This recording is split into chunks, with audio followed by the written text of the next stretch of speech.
Dans cette vidéo, je vais t'expliquer pourquoi j'achète de l'audience et pourquoi tu devrais probablement faire la même chose si tu as une activité sur internet, un produit ou un service à vendre. Ce que tu vas apprendre aujourd'hui, ça peut te permettre d'augmenter radicalement tes ventes, surtout si tu n'as pas une grosse audience. J'ai découvert des chiffres qui sont assez surprenants que je vais te partager dans un instant. Et même si ça ne te permettait pas d'augmenter radicalement tes ventes, ça va au moins t'aider à faire tourner ton business sans avoir à compter constamment sur faire des vues et faire toujours plus de vues. Peut-être qu'aujourd'hui tu as du mal à renouveler ton audience, tu as un peu une panne de croissance et tu as l'impression que ça pénalise tes ventes, que tu as du mal avec des offres similaires à faire plus de ventes ou à faire autant de ventes qu'avant. Peut-être qu'à cause de ça, tu as peur de ne plus être pertinent, tu as peur de décroître et tu as peur de ne plus réussir à faire les chiffres que tu as réussi à faire par le passé. Moi, ce que je crois, c'est que ton nombre de vues ne devrait jamais influencer ton chiffre d'affaires. Que tu sois en train de faire des vidéos virales extraordinaires et que tu sois dans une progression fulgurante ou alors que tu sois en berne sur les vues, ça ne devrait pas avoir d'impact sur ton chiffre d'affaires. Pourquoi ? Parce que ton métier, c'est pas d'être un influenceur ou c'est pas d'être un créateur qui fonctionne avec des sponsors. Donc tu ne vends pas ton audience, tu ne vends pas tes vues. Ton métier, c'est peut-être de vendre de la formation, de faire du coaching, de faire de la prestation de service. Bref, ton métier, c'est tout simplement de trouver des clients et la création de contenu, c'est juste un canal de trafic comme les autres. Et c'est important de le rappeler parce qu'aujourd'hui, on a l'impression dans le monde des créateurs que nombre d'abonnés est égal à chiffre d'affaires. Que plus tu fais de vues, plus ça marche pour toi en termes business. Et moi, ce que je peux te dire, parce que j'ai rencontré énormément de créateurs qui font infiniment plus de vues que moi, c'est que c'est totalement faux. Il y a des créateurs que tu suis aujourd'hui sur YouTube, sur Instagram ou sur LinkedIn qui font des millions de vues sur chaque contenu et qui gagnent à peine de quoi payer leur loyer. Et à côté, tu as des créateurs qui sont quasiment inconnus au bataillon, qui font parfois moins de 1000 vues par vidéo, ou quand tu vas voir leur chaîne, tu as envie de te marrer en disant mais qui est cette personne pour donner des conseils, et qui font des millions chaque année parce qu'ils ont une offre bien ficelée et surtout parce qu'ils utilisent le hack que je vais te donner dans cette vidéo. Ce qu'il faut comprendre, c'est que la création de contenu sur Internet, c'est quelque chose d'encore très nouveau. Les entreprises n'ont pas attendu de pouvoir créer du contenu sur Internet pour trouver des clients. Évidemment, tu avais des entreprises dans les années 50, 60, 70, 80 qui faisaient des millions grâce à leurs clients, y compris des auteurs, y compris des coachs, y compris des conférenciers qui généraient ces revenus sans créer de contenu sur Internet parce que Internet n'existait pas. Alors comment ils faisaient pour trouver leurs clients ? Eh bien, ils avaient généralement deux options. La première option, c'était la publicité. Tu payes, mais t'as la maîtrise. La deuxième option, c'était les médias. Tu payes pas, mais tu as beaucoup moins de maîtrise. Et donc aujourd'hui, c'est un peu la même chose. On a toujours la publicité et on a même des nouveaux outils qui nous permettent de diffuser nous-mêmes des publicités beaucoup plus facilement sur Internet, sur le réseau Meta, sur le réseau Google. Et puis à côté, on a les médias. Et finalement, les médias, ce qu'on recherche aujourd'hui, c'est plus forcément d'aller dans les médias traditionnels, mais plutôt de créer nos propres médias sur Internet. Et finalement, c'est ça la création de contenu, c'est les médias d'aujourd'hui. Et donc de la même manière qu'avant, une entreprise ne peut pas faire reposer 100% de sa stratégie de vente sur la communication média. Pourquoi ? Parce qu'elle n'a pas la maîtrise dessus. De la même manière qu'une entreprise dans les années 60 n'avait pas la maîtrise totale sur la couverture presse de son dernier lancement de produit, et ben toi et moi, on n'a pas la maîtrise totale sur le nombre de vues de notre prochaine vidéo YouTube ou de notre prochain TikTok. Et donc c'est tout simplement irresponsable de baser toutes nos stratégies de vente sur quelque chose sur lequel on n'a pas la maîtrise. Autrement dit, si aujourd'hui tes ventes, que ce soit de formation, de coaching, d'accompagnement, de prestation de services, ne reposent que sur ton contenu organique, ce n'est tout simplement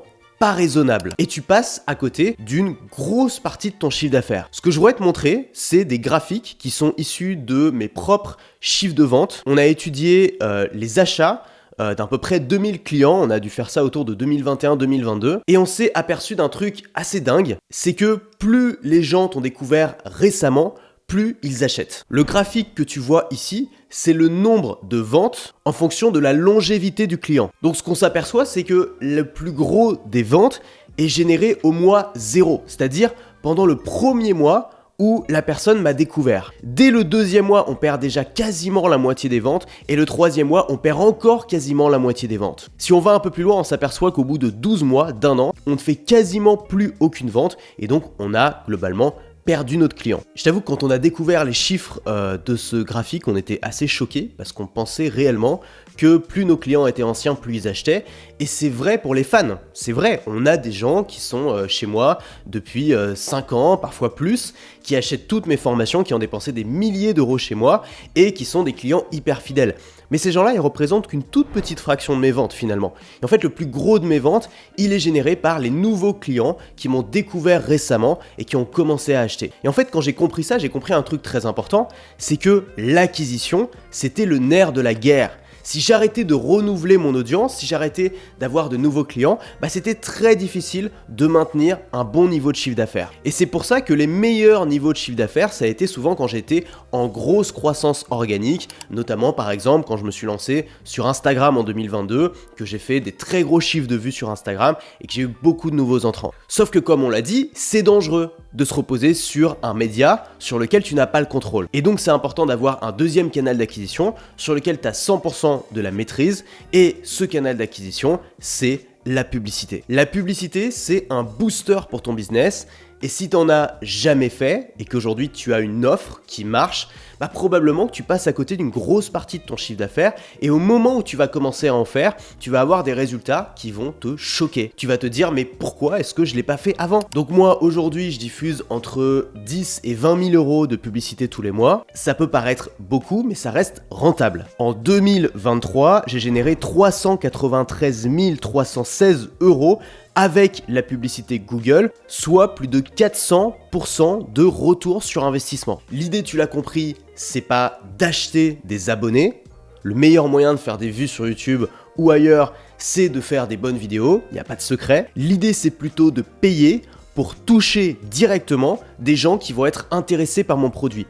Et ça, c'est important parce que les plateformes ne permettent pas vraiment de faire ça. Je te dis pas qu'il faut pas faire de contenu organique. Le contenu organique, le contenu gratuit que tu vas créer et que tu vas diffuser sur les plateformes, c'est très important parce que c'est ce qui va asseoir ton autorité dans ton domaine, c'est ce qui va construire ta réputation et la confiance que tes prospects auront en toi et en tes produits. Le piège, c'est de se reposer là-dessus et de ne pas faire de publicité. Parce que les plateformes ne servent pas à convertir. Autrement dit, c'est difficile de faire des appels à l'action sur les plateformes. Tu le vois aujourd'hui sur des plateformes comme Instagram, sur des plateformes comme TikTok, tu peux même pas mettre de lien dans la description, tu peux pas mettre de bouton d'appel à l'action, et donc tu peux simplement créer du contenu en espérant que les gens soient suffisamment intéressés pour se renseigner davantage sur toi. Alors que quand tu diffuses de la publicité sur ces mêmes plateformes, la publicité ne sert pas à te faire connaître ou à gagner des abonnés, la publicité te sert à convertir. Il y a un gros bouton d'achat en dessous de ta publicité, et ça change tout. Ta publicité va être diffusée non pas au plus grand nombre de gens possible, mais spécifiquement aux gens qui pourraient être intéressés par ton produit. Et donc on va plus essayer de faire du grand public, on va essayer de viser juste. Le contenu, c'est fait pour attirer une audience, la publicité, c'est fait pour attirer une clientèle. Et c'est pour ça que c'est si précieux de faire de la publicité, et c'est pour ça que tu ne devrais pas t'en passer si aujourd'hui tu as une offre qui tourne. Alors je précise qu'il faut avoir une offre qui tourne. Si tu n'as rien à vendre aujourd'hui, ça sert à rien de faire de la publicité.